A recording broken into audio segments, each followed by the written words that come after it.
Item 23, exortação à obediência. Deuteronômio 10, versículos 12 a 22. Tudo pertence a Deus, mas Ele está entregando esta terra a esta geração pelo prazer que Ele teve nos patriarcas. O versículo 15 diz: tão somente Yahvé tomou prazer em teus pais para os amar, e a vós, semente deles, escolheu depois deles de todos os povos, como neste dia se vê. Então essa geração que poderia até ter algum momento de amargura pelo tempo que ficaram no deserto, eles estão sendo convencidos por Moisés que essa conta não deve ser colocada em atos divinos, nem em atos de Moisés, mas infelizmente dos pais deles. Agora, ele ainda garante o seguinte, que Deus tomou prazer, nos pais, no caso aqui falando de Abraão, Isaque e Jacó. E depois, quando visita os pais deles no Egito, diz que Deus os conheceu, mas Deus não poderia ter prazer neles na incredulidade, da oportunidade de conquistar a Terra Santa. E agora coloca eles como semente deles, escolheu depois deles de todos os povos. Vocês como semente, descendente de Abraão, descendente desses homens que saíram do Egito, vocês são escolhidos de Deus. Agora honrem. O versículo 12 também diz, olha, agora, pois, ó Israel, que é o que Yahvé teu Deus pede de ti, senão que ames Yahvé teu Deus e que andes em todos os seus caminhos, e o ames, e sirvas a Yahvé teu Deus com todo o seu coração e com toda a sua alma. Ou seja, Deus está deixando claro que Ele quer ser amado, Ele quer ser obedecido, mas Ele também quer ser amado pelo povo. O item 24, o amor devido ao Senhor.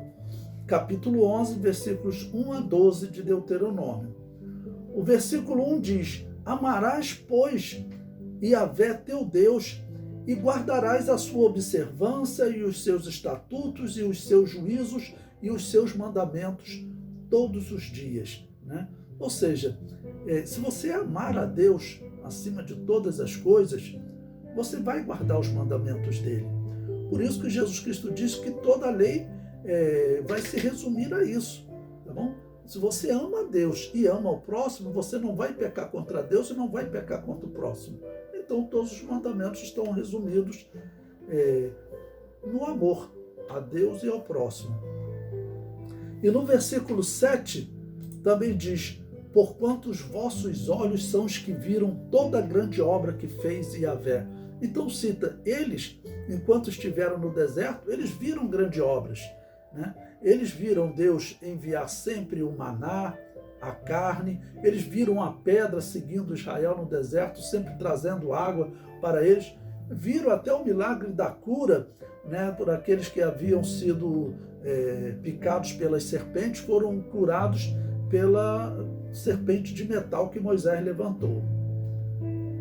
O item 25, os benefícios da obediência, Deuteronômio 11, versículos 13 a 25. Deus quer ser obedecido, mas também quer ser amado. Veja o versículo 22.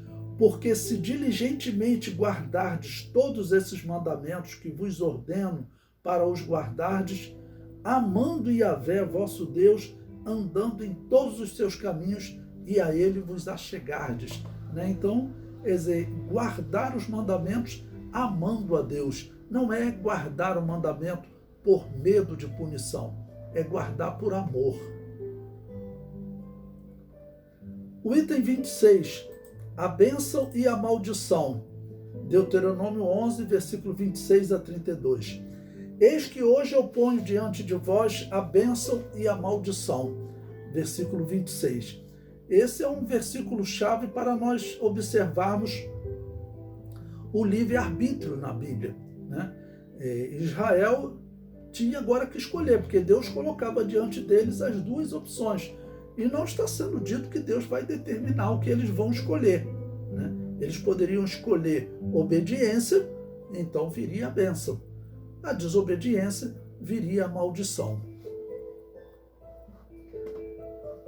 O item 27. O único lugar de culto é o escolhido pelo Senhor. Capítulo 12 de Deuteronômio.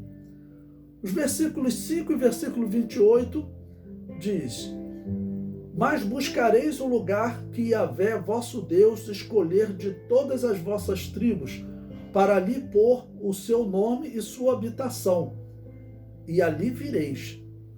Guarda e ouve todas essas palavras que te ordeno, para que bem te suceda a ti e a teus filhos depois de ti para sempre, quando fizeres o que for bom e reto aos olhos de Yahvé teu Deus.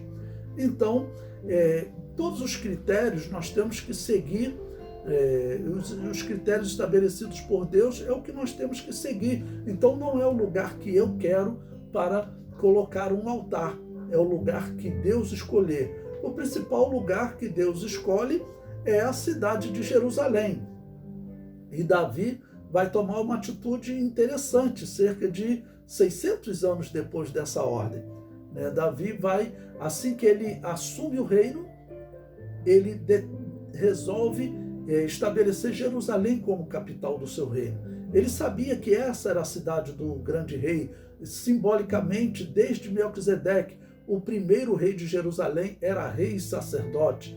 O último rei de Jerusalém, Jesus Cristo, será rei e sacerdote. Só esses dois homens podem exercer esses ministérios diante de Deus.